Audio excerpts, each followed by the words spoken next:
I guess I'm not going to be able to become Christian ever, because if I don't get, that dream, how am I going to convert? I guess I have to go back to sleep then, wait for Jesus to come to my dream. And the only way you can really get guidance directly from him is through dreams. Dreams? And Muslims Dreams? This guy said there is like very strong evidence for him to leave Islam, and there's some strong evidence about Jesus' crucifixion. I realized the evidence for Jesus' death, deity, and resurrection was very strong, very strong, very strong. And the only way you can really get guidance directly from him is through dreams. Dreams? Dreams? And I realized that the other kids didn't really own their faith.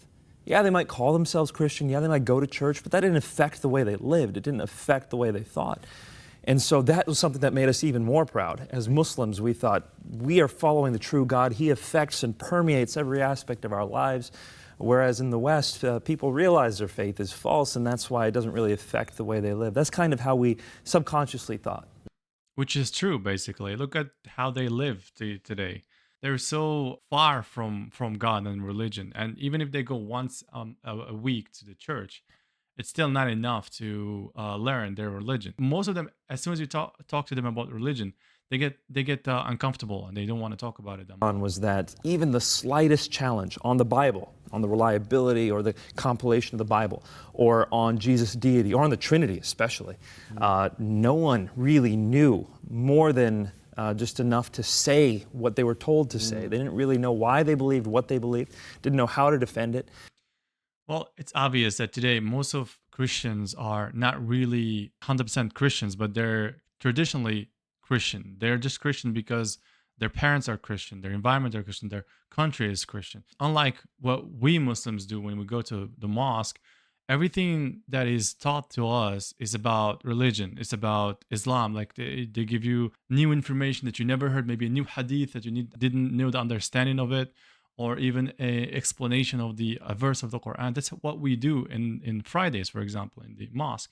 But if you go to the church, all they do is like this rituals, the same rituals over and over, where they just sing and dance, having fun. It's not about knowledge and learning the religion, more like enjoy it spiritually. As long as there, you just have to feel the presence of the Holy Spirit or whatever. There is no teachings of the actual Bible, for example, unless you go to those Bible studies where, well, that's another story. Well, I believe what Jesus says. Jesus says that unless you're willing to pick up your cross and follow me, you are not worthy of me. So the gospel is not just, hey, do you want to be saved? Hey, do you want to live a better life? It's, are you ready to die for the sake of this message? I like how he switched from knowing everything about his religion, Islam, before, and now he immediately switched to, I believe in Jesus. I believe in the gospel. It's interesting to see where and how was that switch. This guy looks, intelligent. He got, must be some good evidence out there that makes him change his mind about his own religion. And that's something that requires someone to lay down their life. Now, if I'm telling someone, hey, lay down your life, but they don't know they can trust me, why would they ever listen to me? You need to have a relationship with someone when you're sharing the gospel with them, if they're going to hear it. He is focusing on the, I don't remember the Latin word for it, but it basically plays on your feeling instead of logic and evidence and arguments, which he's previously just said Islam is more about logic and arguments and evidence. But now it's all about feelings and like having this relationship with someone, trusting, like building this trust before you can accept whatever he's gonna give you. That's how they do it. That's how they preach the gospels. You see all those missionaries out there. They build a relationship so it can then teach you the Bible based on that relationship that you trust. So they build a trust and then they squeeze the Bible there. According to Paul, what do you need to believe in order to be saved? If you confess with your mouth that Jesus is Lord, so the deity, and believe in your heart that God raised him from the dead, you will be saved. Interesting, because that's what Paul says. I wonder what Jesus said. Imagine going from a pure revelation from God directly talking to you in the Quran and go to someone called Paul who never met Jesus, who didn't even speak the same language. He didn't even they were even from the same city. And so for me, it was a matter of trying to prove that those things didn't happen in order to establish the case for Islam. Well, as I was trying to disprove those things, I realized the evidence for Jesus' death, deity, and resurrection was very strong. But I believe he's gonna provide this evidence, right? It's strong evidence. You cannot, just ignore that. It must be something very true, very convincing. And when I realized the evidence was strong, then I turned my eyes to Islam and I said, how strong is the evidence for Islam? All right, so he checked the Christianity and found a lot of very convincing evidence, and now he's gonna question his own beliefs again, which is Islam, and see.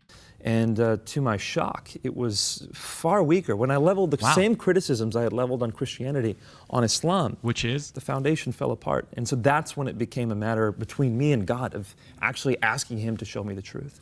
So how did you actually come to Christ? Dreams were a fundamental part of what God used. Generally, in history and the way that Islam has traditionally been taught, is God is kind of removed from you. we worship him 5 times a day. We basically, all right. If I worship God 5 times a day and I pray all the time, and if God is still removed from me, then I don't know how else I'm gonna have any relationship with God.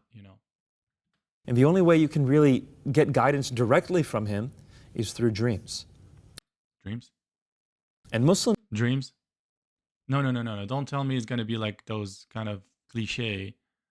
I had a dream and I saw Jesus, and then that's why I left Islam. This can't be like that. This guy said there is like very strong evidence for him to leave Islam, and there's some strong evidence about Jesus' crucifixion and him dying for the sins of humanity and all that. I realized the evidence for Jesus' death, deity, and resurrection was very strong. He's gonna present it, right? Muslims Right? have a It's not dreams. Come on. And so I asked God for visions and for dreams, and I'm not alone in that. Approximately 50 to For visions and for dreams, those are big two different things. Visions are not dreams, and dreams are not visions. Visions basically are from God, and dreams are from Satan, right? From the devil. So you have to be very careful. When you wake up, you have to take a decision. Whatever you saw, was that the devil or was that God? Is giving me a message. How would you differentiate between what's going on? You may say, oh, I saw Jesus in my dream, and you say, you know what, you have to convert to Christianity, and you know what, I did, and I think that's a sign from God. But in fact, it was just Satan trying to do his thing. 70% Continue. of former Muslims who are now Christians came partially through visions and dreams. Wow, that's awesome. Huh? 60 to 75 of Christians, Muslim become Christians, they come because they had a dream. I don't know what to do with this information, because if it's true, it's the dumbest way. It's the dumbest reason to convert to any religion. It's the dumbest way. What if it was like Buddha, for example, came to your dream? Would you just convert to Buddhist? You're going to become a Buddhist or a Hindu, or let's say the God of science. Someone came to you in the image of science, right? And he said, you know what? I am science, and there is no God. Would you then become an atheist? I had one very specific dream. Tell us that. This dream was the one that convinced me. I had one that was I can't. very symbolic, and then I can't continue this because I thought he's going to be presenting the strong evidence about him leaving Islam and joining Christianity, but it's the whole same thing, cliche. I saw a dream. Jesus came to my life, to my dream, and this did this and that, and then that's how I become like. Come on, that's not how it works. As he said, Islam is based on strong arguments, evidence, and logical answers. And I cannot leave all that behind and follow a random dream. I guess I'm not going to be able to become Christian ever, because if I don't get that dream, how am I going to convert? I guess I have to go back to sleep then, and wait for Jesus to come to my dream.